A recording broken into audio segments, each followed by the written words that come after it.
आज की ताजा खबरों के अपडेट में बात करेंगे होली पर किसानों को मोदी सरकार का तोहफा। इस योजना के तहत किसानों के अकाउंट में जल्द आने वाले हैं पैसे। आखिर क्या है पूरी खबर बताएंगे आपको इस अपडेट में। साथ ही यहाँ पर अगर आप भी हुए साइबर फ्रॉड का शिकार तो समय पर साइबर क्राइम को दे सूचना, अकाउंट में वापस आ जाएंगे पैसे। आखिर क्या है पूरी खबर बताएंगे आपको इस अपडेट में। साथ ही यहाँ पर बैंक खाताधारकों के लिए एक जरूरी खबर है, अगले महीने से अमान्य हो जाएंगे इन 7 सरकारी बैंकों के चेकबुक और पासबुक। आखिर क्या है पूरी खबर बताएंगे आपको इस अपडेट में। साथ ही यहाँ पर डाकघर बचत खाता धारकों के लिए एक जरूरी खबर है।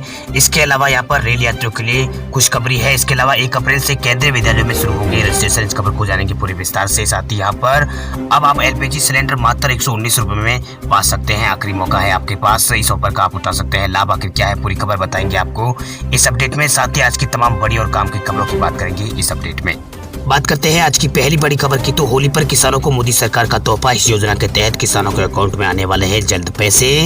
होली पर केंद्र सरकार की तरफ से किसानों को तोहफा देने का ऐलान किया गया है। प्रधानमंत्री किसान सम्मान निधि योजना के तहत किसानों के अकाउंट में 8वीं किस्त का पैसा बहुत जल्द आने वाला है। इस योजना के तहत केंद्र सरकार देश के किसानों के अकाउंट में 6000 रुपए सालाना ट्रांसफर करती है। 6000 रुपए की ये रकम 3 किस्तों में सरकार की तरफ से किसानों के बैंक अकाउंट में सीधे ट्रांसफर की जाती है। इस योजना के तहत रजिस्टर्ड किसानों को 8वीं किस्त होली के बाद उनके अकाउंट में आएगी। अगर आपने भी इस योजना के अंदर अगर आपने रजिस्ट्रेशन करना है या फिर आपने कर दिया है तो आपको यहाँ पर इसका फायदा मिलेगा। इसका फायदा और अगर अपना नाम इस योजना में आप चेक करना चाहते हैं तो सबसे पहले आपको pmkisan.gov.in वेबसाइट के ऊपर जाना होगा। वहां जाकर आपको फॉर्मर कॉर्नर ऑप्शन दिखाई देगा, वहां ऊपर क्लिक करना होगा। उसके बाद बेनिफिशियरी लिस्ट पे जाकर आपको ओके करना होगा। उसके बाद यहाँ पर आपको ड्रॉप डाउन में अपने राज्य का नाम, तहसील का और जिले का नाम और गाँव का नाम सेलेक्ट करना होगा। उसके बाद गेट रिपोर्ट पर क्लिक करके आप अपने लाभार्थी की सूची में अपना नाम चेक कर सकते हैं। बात करें अगली बड़ी खबर की, तो 31 मार्च तक खरीदे सस्ता घर। केंद्र सरकार दे रही है 2,67,000 की छूट। अगर आप भी सस्ता घर खरीदने का प्लान बना रहे हैं तो ये खबर आपके लिए बहुत ही महत्वपूर्ण होगी। आपके पास सिर्फ 3 दिन का समय है। केंद्र सरकार की ओर से PM आवास योजना की सुविधा दी जा रही है, जिसमें आपको घर खरीदने पर 2,67,000 रुपए की छूट मिलती है। इस योजना का फायदा आप 31 मार्च 2021 तक ले सकते हैं। शर्तों के मुताबिक अगर आप पहली बार घर खरीद रहे हैं तो सब्सिडी का फायदा आपको मिलेगा। इस योजना के अंतर्गत पहली बार घर खरीदने वालों पर CLSS क्रेडिट लिंक्ड सब्सिडी यहाँ पर दी जाती है, यानी घर खरीदने पर होम लोन पर ब्याज सब्सिडी प्रदान की जाती है। केंद्र सरकार ने PM आवास योजना के तहत यहाँ पर क्रेडिट लिंक्ड सब्सिडी स्कीम को 31 मार्च 2021 तक बढ़ा दिया था। इससे 2.5 लाख से ज्यादा मध्यम वर्गीय परिवार को लाभ मिलेगा। यह केंद्र सरकार द्वारा यहाँ पर स्पॉन्टम स्कीम है, जिसे 25 जून 2015 से शुरू किया गया था। वही 3 लाख से तक सालाना इनकम वाले EWS सेक्शन में यहाँ पर 6.61% की यहाँ पर सब्सिडी मिलती है। वही 3 लाख से 6 लाख सालाना आय वालों को 6.5% की सब्सिडी मिलती है। वही 6 लाख से 12 लाख की सालाना आय वालों को 4% क्रेडिट लिंक सब्सिडी यहाँ पर मिलती है। इस योजना के लिए आवेदन करने के लिए आपको सबसे पहले PMAY की जो आधिकारिक वेबसाइट है PMAYMIS.gov.in इस वेबसाइट पर जाना होगा। वहां पर आपको यहाँ पर EWS कैटेगरी जो भी आपकी आती है उसकी कैटेगरी को आपको सिलेक्ट करना होगा। यहाँ पर कॉलम पर आधार नंबर डालें, फिर दूसरे कॉलम पर आधार पर अपना नाम डालें। वही इसके बाद यहाँ पर पेज खोलने के बाद आपको पूरी पर्सनल डिटेल होगी, वो सब आपको यहाँ पर डालनी होगी। परिवार के सदस्यों की जानकारी देनी होगी। इसके साथ नीचे बने बॉक्स पर जिस पर जहाँ लिखा होगा उसकी जानकारी सही से होने की प्रमाणित यहाँ पर करता है। ये सब कुछ आपको डालना होगा। उसके बाद आपको फॉर्म है उसे सबमिट करना होगा। आपका यहाँ पर काम बन जाएगा। चलिए बात करते हैं अगली बड़ी खबर की, तो 1 अप्रैल से डाकघर की बचत खाते में अब रुपए जमा कराने और निकालने पर लगेगा शुल्क। डाकघर में बचत खाते में और न्यूनतम बैलेंस रखने के बाद अब नकदी निकासी और जमा कराने के नियमों में बदलाव होने जा रहा है। इंडिया पोस्ट पेमेंट बैंक 1 अप्रैल से तय समय से अधिक नकद निकासी और रकम जमा पर ग्राहकों से अलग से शुल्क लेगा। इस संबंध में यहाँ पर भारतीय पोस्ट ने नोटिस जारी यहाँ पर कर दिया है। वही डाकघर में बचत खाते चलाने वाले ग्राहकों को 1 अप्रैल से नए नियमों का पालन करना होगा। नए नियम के अनुसार बेसिक बचत खाते में 1 माह में 4 बार नकदी निकासी पर कोई शुल्क यहाँ पर नहीं लगेगा। इसके बाद अगर आप पैसे निकालते हैं तो आपको 0.50% यानी या फिर आपको 25 रुपये प्रति निकासी के रूप में आपको लगेगा। वही बचत खाते और करंट खाते दोनों में हर माह में 25,000 रुपये तक की नकदी जो राशि है वो बिना शुल्क आप निकाल सकते हैं। इससे ज़्यादा की निकासी पर आपको खाताधारक को निकासी का यहाँ पर 0.50% यानी कम से कम 25 रुपये का शुल्क देना होगा। सेविंग या फिर करंट खाता धारकों को तय सीमा से अधिक नकद जमा कराने पर भी शुल्क देना होगा। ग्राहक हर माह बिना किसी शुल्क के 10,000 रुपये नकद अपने खाते में जमा करा सकेंगे। इससे अधिक जमा कराने पर उन्हें होने वाली राशि का 0.50% यहाँ पर कम से कम 25 रुपये जमा कराने पर सूट देना होगा। हालांकि बेसिक सेविंग खाता के लिए नकद जमा कराने की समय यहाँ पर तय नहीं की गई है।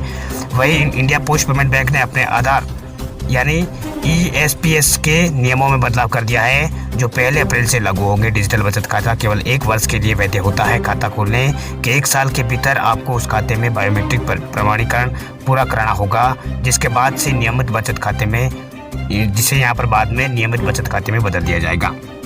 बात करते हैं अगली बड़ी खबर की, तो बैंक खातेधारकों के लिए जरूरी खबर। अगले महीने से अमान्य हो जाएंगी इन 7 बैंकों की चेकबुक और पासबुक। बैंक खाताधारकों के लिए एक महत्वपूर्ण खबर है।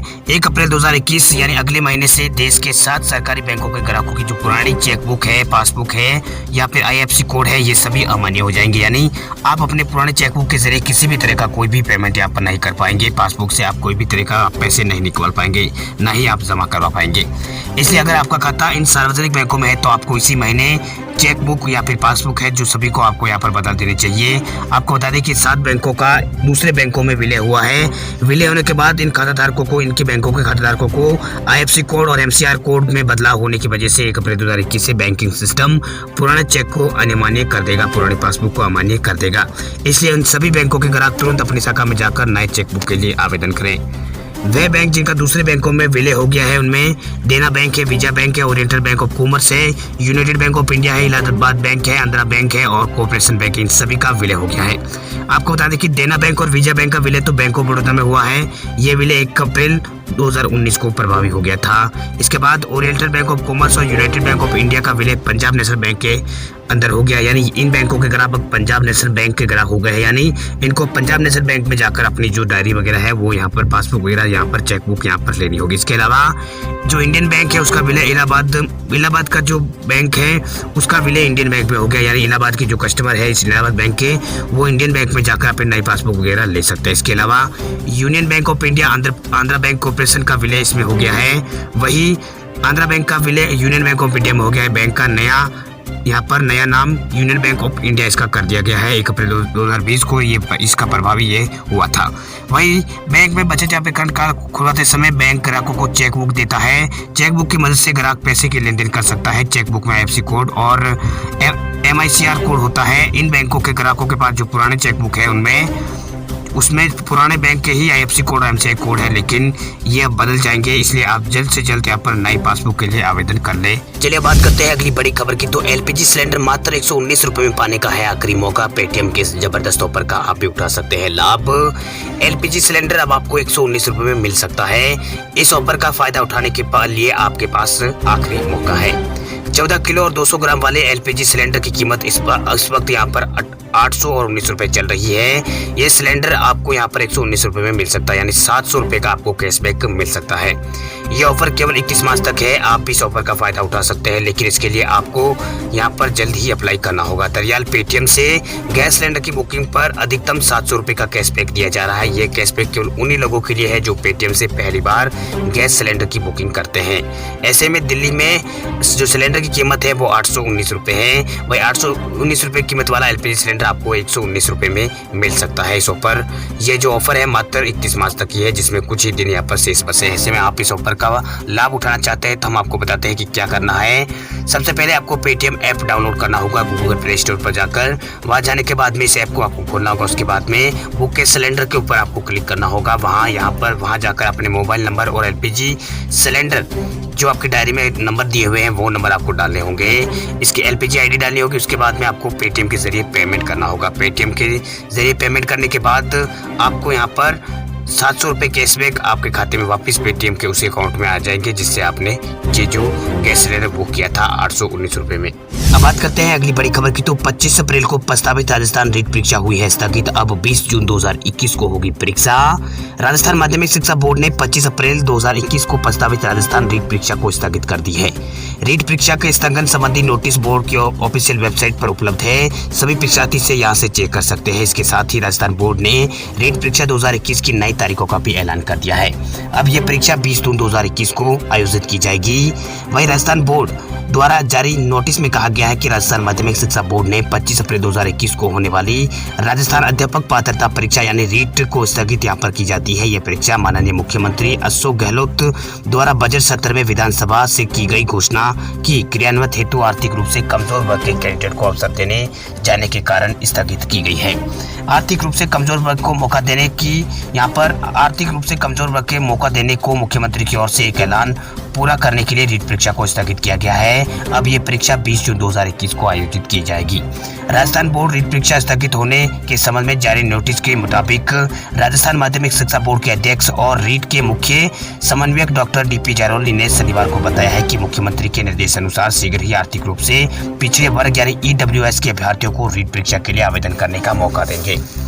इनकी तिथियां शीघ्र यहाँ पर घोषित की जाएगी। राजस्थान अध्यापक पात्रता परीक्षा 20 जून रविवार को होगी। वही बोर्ड ने रीट परीक्षा के लिए कई वर्गों को पात्रता अंकों में छूट प्रदान की है। रीट में विभिन्न श्रेणियों के लिए न्यूनतम उत्तराधिकार इस प्रकार यहाँ पर है। 60% यहाँ पर TSP और नॉन TSP और सामान्य और अनारक्षित के लिए है। वही अनुसूचित जनजाति और ST के लिए 55 और TSP के लिए 36 और अनुसूचित जाति यानी SC और OBC और आर्थिक रूप से कमजोर वर्ग के लिए 55 अंक और समस्त श्रेणी की विधवा और जो परित्याग महिलाएं हैं और भूतपूर्व सैनिक है उनके लिए 50 अंक, TSP और नॉन TSP और दिव्यांग के लिए 40 अंक और सहायक जनजाति के लिए 36 अंक यहाँ पर रखा गया है। बात करते हैं अगली बड़ी खबर की, तो दिल्ली से बिहार के लिए चलेगी स्पेशल ट्रेन। यूपी के लोगों को भी मिलेगा फायदा। कोरोना और लॉकडाउन के कारण भारतीय रेलवे की सेवाएं पूरी तरह से बाधित हो गई थी। अब काफी हद तक ट्रेनें पटरी पर आ चुकी है। रिपोर्ट के मुताबिक 65% से ज्यादा ट्रेनों का संचालन जारी है। रेलवे की सेवाएं फिलहाल 100% सुचारू नहीं हो पाई है, लेकिन एक्सप्रेस ट्रेनों के बाद इंटरसिटी और पैसेंजर ट्रेनों की सेवाएं भी शुरू कर दी गई है। होली को लेकर यात्रियों की सुविधाओं के लिए कई होली स्पेशल ट्रेनों का परिचालन किया जा रहा है। इस क्रम में मध्य रेलवे यहाँ पर गया, नवादा और ससाराम पंडित दीनदयाल उपाध्याय स्टेशन रुकते हुए भागलपुर और नई दिल्ली के बीच भागलपुर नई Delhi superfast Holi special train का परिचालन किया जाएगा। गाड़ी संख्या 2349 भागलपुर नई दिल्ली होली स्पेशल 5 अप्रैल से लगाकर 12 अप्रैल के बीच चलाई जाएगी। वही गाड़ी नंबर 02350 नई दिल्ली से भागलपुर स्पेशल 6 अप्रैल से 13 अप्रैल के बीच यहाँ पर चलाई जाएगी। इस गाड़ी में सभी कोच आरक्षित श्रेणी के होंगे। इसमें सफर करने वाले यात्रियों की कोविड-19 जो नियम है उनका यहाँ पर पालन करना होगा। वही पूरी मध्य रेलवे की ओर से ये ट्रेनें चलाई जा रही है। इसके अलावा यहाँ पर कई तरह की ट्रेनों का यहाँ पर रेलवे ने मार्ग परिवर्तित यहाँ पर किया है। जिन ट्रेनों में यहाँ पर आनंद विहार टर्मिनस ट्रेन है, इसके अलावा यहाँ पर अहमदाबाद से दरभंगा जाने वाली विशेष ट्रेन को यहाँ पर स्थान परिवर्तित किया गया है। वाराणसी, गाजीपुर सिटी और बलिया छपरा के रास्ते ये चलाई जाएगी। इसके अलावा 3 अप्रैल से गोरखपुर से चलने वाली गोरखपुर कोलकाता विशेष गाड़ी निर्धारित मार्ग इंदौरा और फफना और छपरा के स्थान पर इसका परिवर्तित मार्ग इंदौरा, फफना और छपरा के रास्ते से चलाया जाएगा। इसके अलावा यहाँ पर 2 अप्रैल से 4 अप्रैल के बीच तक जयनगर से चलने वाली विशेष रेल यहाँ पर इसका भी रूट यहाँ पर चेंज कर दिया गया। अब बात करते हैं देश भर के कोरोना आंकड़ों की। तो भारत में कोरोना की दूसरी लहर, देश में एक दिन में सामने आए 68,000 से ज्यादा नए कोरोना के केस। 201 करोड़ लोगों की पिछले 24 घंटों में हुई है मौत। देश में कोरोना संक्रमण के मरीजों की संख्या लगातार बढ़ती जा रही है। वहीं पिछले 24 घंटों में भारत के अंदर 68,000 ज्यादा नए केस यहाँ पर सामने आए हैं। 68,000 से ज्यादा नए मामले सामने आए। स्वास्थ्य मंत्रालय की ओर से जारी की गई ताजा रिपोर्ट के मुताबिक पिछले 24 घंटों के अंदर भारत में 68,020 नए कोरोना के केस सामने आए हैं। वहीं कोरोना से 201 करोड़ लोगों की मौत पिछले 24 घंटों में हुई। हालांकि 32,000 से ज्यादा लोग रिकवर भी हुए हैं। इससे पहले एक दिन पहले यहाँ पर 62,714 नए कोरोना के केस भारत में दर्ज किए गए थे। वहीं भारत में जो टोटल मामले हैं उनकी संख्या 1,20,39,000 हो गई है। वहीं कुल डिस्चार्ज हुए मामलों की संख्या 1,13,55,000 हो गई है। वही कुल एक्टिव केस भारत में 5,21,000 पार पहुंच चुके हैं। वही कुल मौतें भारत में 1,61,883 हो चुकी है। वही कुल टीकाकरण भारत में 6,05,30,000 के आसपास हो गई है। वही देश में 16 जनवरी से कोरोना टीकाकरण की शुरुआत हुई थी। वही 19 मार्च तक भारत में 6,05,30,434 कोरोना डोज दी जा चुकी है। वही वैक्सीन की दूसरी खुराक देने का अभियान भारत में 13 फरवरी से शुरू हो चुका है। वही कोरोना के मरीजों की संख्या के हिसाब से देखें तो भारत दुनिया का दूसरा सबसे प्रभावित देश है। रिकवरी रेट के मामले में भारत अमेरिका के बाद यहाँ पर दूसरे स्थान पर आता है, जबकि मौतों के मामले में अमेरिका, ब्राजील और मैक्सिको के बाद भारत का चौथा स्थान आता है। भारत के कई राज्यों में कोरोना के जो केस है लगातार बढ़ रहे हैं। सबसे ज्यादा प्रभावित राज्यों में यहाँ पर पंजाब नजर आ रहा है। पंजाब, महाराष्ट्र सबसे ज्यादा है। महाराष्ट्र में सबसे ज्यादा केस आ रहे हैं। इसके बाद पंजाब में आ रहे हैं। इसके बाद यहाँ पर पंजाब के बाद गुजरात और यहाँ पर राजस्थान में भी अभी यहाँ पर पिछले 24 घंटों में यहाँ पर 1000 से ज़्यादा मरीज आए हैं। दिल्ली में भी कोरोना के मामले लगातार बढ़ रहे हैं।